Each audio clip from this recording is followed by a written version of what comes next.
Ce mardi matin, dans le palais apostolique du Vatican, le Saint-Père a reçu en audience le secrétaire général de l'Organisation des Nations Unies.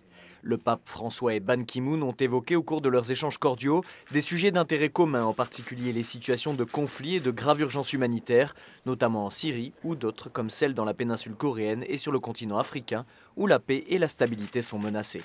Le problème de la traite des personnes, en particulier celle des femmes, des réfugiés et des migrants, a également été abordé. Le secrétaire général de l'ONU, qui a récemment entamé un nouveau mandat à ce poste, a exposé son programme de quinquennat centré entre autres sur la prévention des conflits, la solidarité internationale et le développement économique équitable et durable. Le pape François a aussi rappelé la contribution de l'Église catholique avec son identité et les moyens qui lui sont propres en faveur de la dignité humaine intégrale et pour la promotion d'une culture de la rencontre qui contribuera au plus noble but de l'organisation.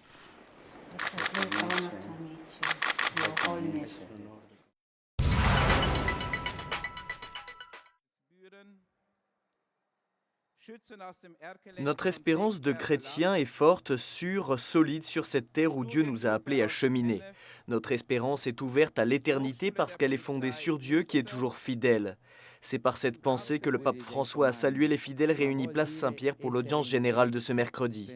Poursuivant les catéchèses consacrées à l'année de la foi, le souverain pontife a invité les fidèles à témoigner dans la vie de tous les jours, par des gestes clairs et simples, de l'espérance du Seigneur ressuscité, une espérance qui ne se dissipe pas.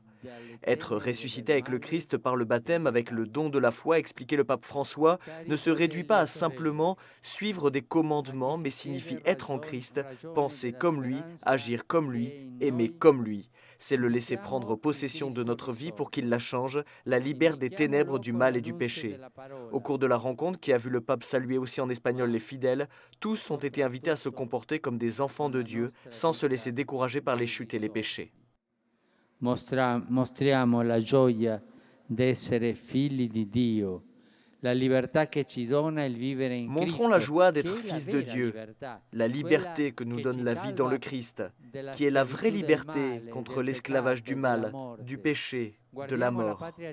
Portons notre regard sur la patrie céleste et nous aurons alors une lumière nouvelle et la force, même dans notre engagement et nos fatigues quotidiennes. È un servizio prezioso che dobbiamo dare a questo mondo che spesso. C'est un service précieux que nous devons donner à notre monde qui souvent ne réussit plus à porter son regard sur l'autre, ne réussit plus à élever son regard vers Dieu. Riesce più a sollevare lo sguardo verso Dio. Ho appreso la notizia. J'ai appris la nouvelle du gros tremblement de terre qui a touché le sud de l'Iran et qui a causé des morts, de nombreux blessés et de graves dommages. Je prie pour les victimes et assure de ma proximité les populations touchées par cette catastrophe.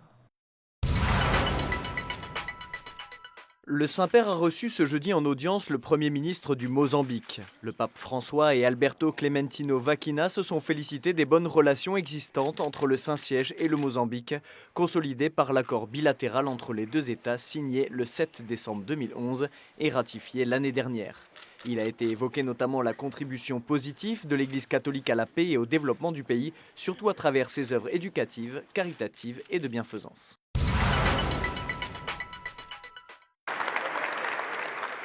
Que le 50e anniversaire de l'encyclique Pacem in Terris du bienheureux Jean XXIII, qui tombe précisément ce jeudi, soit un stimulant pour s'impliquer toujours dans la promotion de la réconciliation et de la paix à tous les niveaux.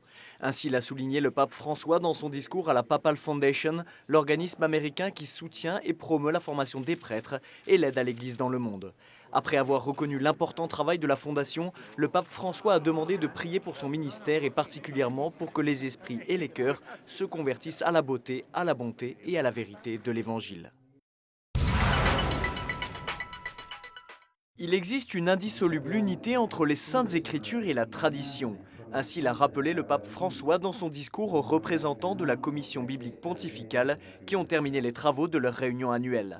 L'interprétation des Écritures saintes ne peut être uniquement un effort scientifique individuel, mais doit être toujours confrontée insérée et authentifiée par la tradition vivante de l'Église. Cette norme est décisive pour préciser la relation juste et réciproque entre l'exégèse et le magistère de l'Église. Les textes inspirés par Dieu ont été confiés à la communauté des croyants, à l'Église du Christ, pour alimenter la foi et guider la vie de charité.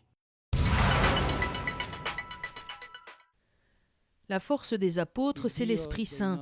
C'est ce qu'a souligné le pape François en commentant la lecture du livre des Actes qui raconte la première prédication des apôtres. Devant les fidèles réunis sur la place Saint-Pierre pour le Regina Coeli, le pape a répété que la foi des apôtres se fonde sur une expérience si forte et personnelle du Christ mort et ressuscité qu'ils n'avaient peur de rien ni de personne, pas même des persécutions. Leur témoignage est un enseignement valable pour chacun de nous aujourd'hui. Après le Regina Coeli, le pape a évoqué la béatification samedi à Venise de Don Luca Passi, prêtre du diocèse de Bergame au XIXe siècle et fondateur de la Société de Sainte Dorothée et de l'Institut d'éducation des Sœurs de Sainte Dorothée. Il a aussi rappelé que l'Italie célèbre ce dimanche la journée pour l'Université catholique du Sacré-Cœur, une université qui a préparé et continue de préparer les jeunes à être des citoyens compétents et responsables, bâtisseurs du bien commun.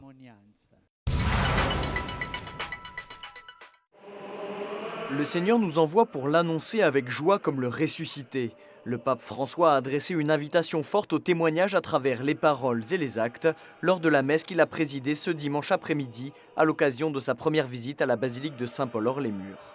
On ne peut pas annoncer l'évangile de Jésus sans le témoignage concret de la vie, a indiqué le pape. Qui nous écoute et nous voit doit pouvoir lire à travers nos actions ce qu'il écoute de notre bouche et rendre gloire à Dieu. Lors de cette messe, Don Edmund Power, abbé de Saint-Paul, et le cardinal James Michael Harvey, archiprêtre de la basilique papale, ont concélébré devant une foule nombreuse. Auparavant, le souverain pontife s'était recueilli devant le tombeau de Saint-Paul avant de l'encenser.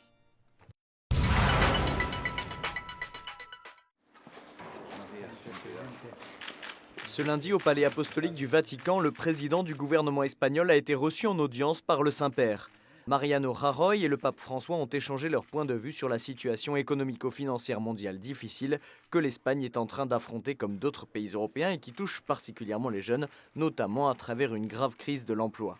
La proximité de l'Église a été soulignée ainsi que le travail considérable qu'effectue la Caritas ensemble avec d'autres associations caritatives de l'Église en faveur des plus nécessiteux. La nécessité d'un dialogue dans la société entre toutes ses composantes a été reconnue, dialogue qui doit être basé sur le respect réciproque et en tenant compte des valeurs, notamment la justice et la solidarité, dans la recherche du bien commun. Le pape François et Mariano Rajoy ont en particulier parlé de l'institution du mariage et de la famille et de l'importance de l'éducation religieuse dans la situation particulière de l'Espagne. Les échanges ont permis d'évoquer la situation internationale, notamment en Amérique latine. Bonjour, le pape des gestes simples, des prédications éclairs et des petites phrases chargées de sens pastoral vient de poser son tout premier geste politique, un mois après avoir été placé sur le trône de Pierre. Souvenez-vous, il y a un peu plus d'un mois justement, ici même, nous parlions ensemble des congrégations générales, ces réunions au cours desquelles les cardinaux du monde entier, un peu avant d'élire le nouveau pape, avaient travaillé à huis clos sur les nombreux défis de l'Église. Et beaucoup, dit-on, avaient alors insisté sur le besoin d'une réforme morale et structurelle de la curie romaine, l'instrument qui gouverne l'Église, pas tant à cause de sa lourdeur, mais parce que cet appareil est particulièrement difficile à gouverner car trop compartimenté, et puis parce que aussi, au dire de certains, il est parfois seulement éloigné des objectifs de l'Évangile. Le cardinal argentin Jorge Mario Bergoglio, devenu donc il y a un mois le pape François, a montré qu'il avait entendu cette requête et a annoncé la création inédite d'un groupe de cardinaux chargés de le conseiller dans le gouvernement de l'Église. 8 cardinaux chargés aussi d'étudier avec lui un projet de réforme de la curie romaine. Alors pour ce projet très ambitieux, le pape François a fait appel à des hommes de terrain. 7 sur 8 sont ainsi des évêques ou d'anciens évêques résidentiels avec des charismes différents et tous, vous l'avez compris, venus du monde entier. Le cardinal Monsengwo de République démocratique du Congo, le religieux capucin américain O'Malley, archevêque de Boston, mais aussi un Indien, un Australien, 2 Européens et 2 Latino-américains, dont le Hondurien Maradiaga.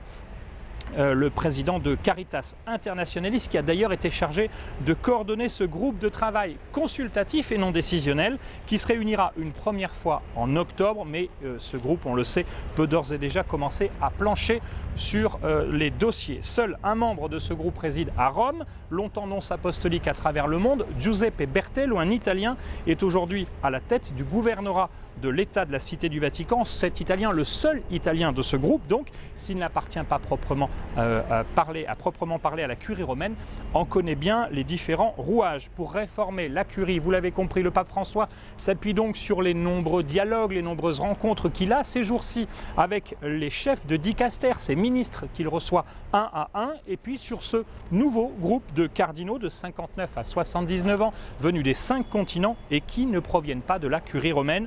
25 ans après la réforme de la curie opérée par Jean-Paul II, le pape François prépare donc peut-être ici au Vatican une petite révolution. Je vous dis à la semaine prochaine.